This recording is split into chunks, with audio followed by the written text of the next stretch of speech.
Ladies and gentlemen, welcome back to another lesson.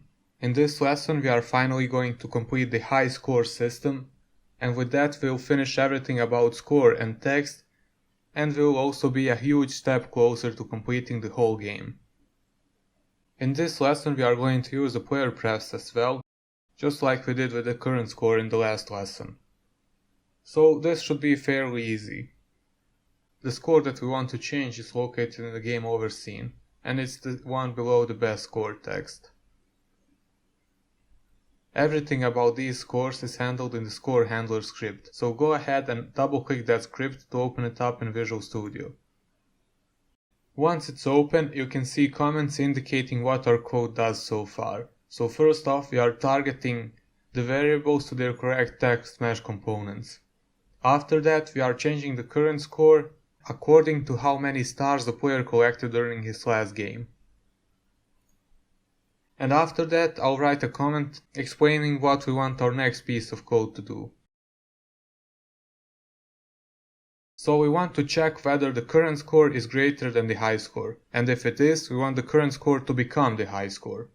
And since we are using player prefs, it should be saved even after we exit the game and enter again. To make things easier for ourselves, let's introduce two new variables. They are both going to be integer variables, and they are going to be private.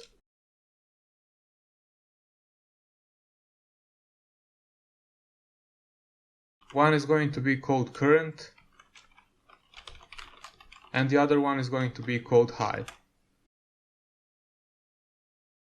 And first off, we want the new introduced current variable to be set to the current score, but as an integer value, so we will need to convert it from the string.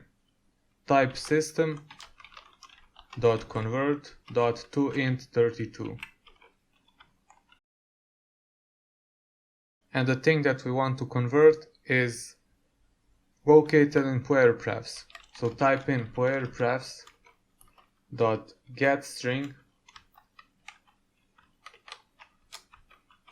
and the string that we want to get is called the current score.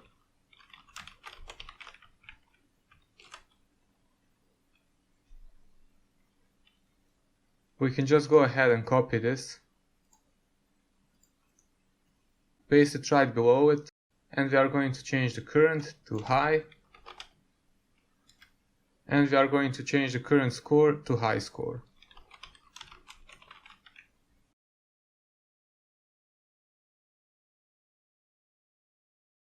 Once that is done, we can easily compare them.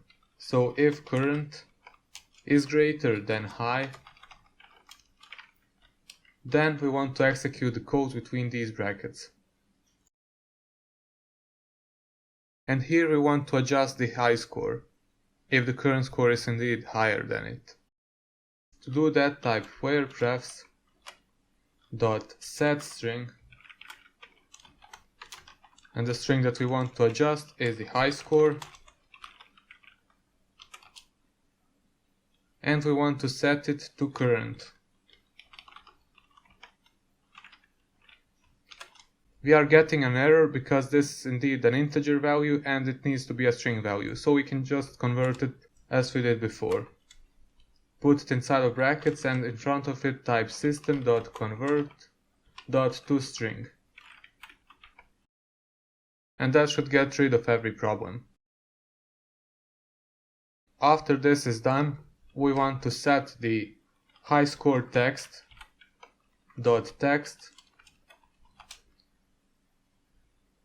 to the high score stored in the player prefs. So player prefs.getString, and the key is high score.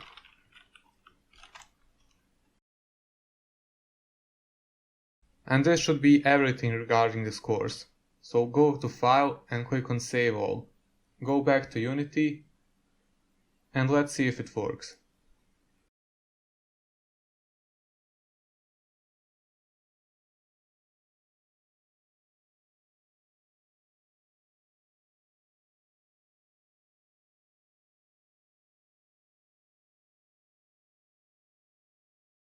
So it set our high score to 5 now, since that's the new high score. Let's see if it will remember if we die after 1.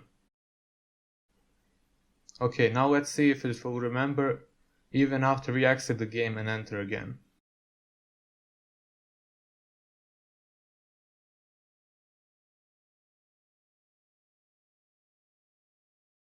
Everything works fine until now, and we just have a few finishing touches before we complete the whole game. In the next few lessons we'll be dealing with particles or special effects, so that should be interesting.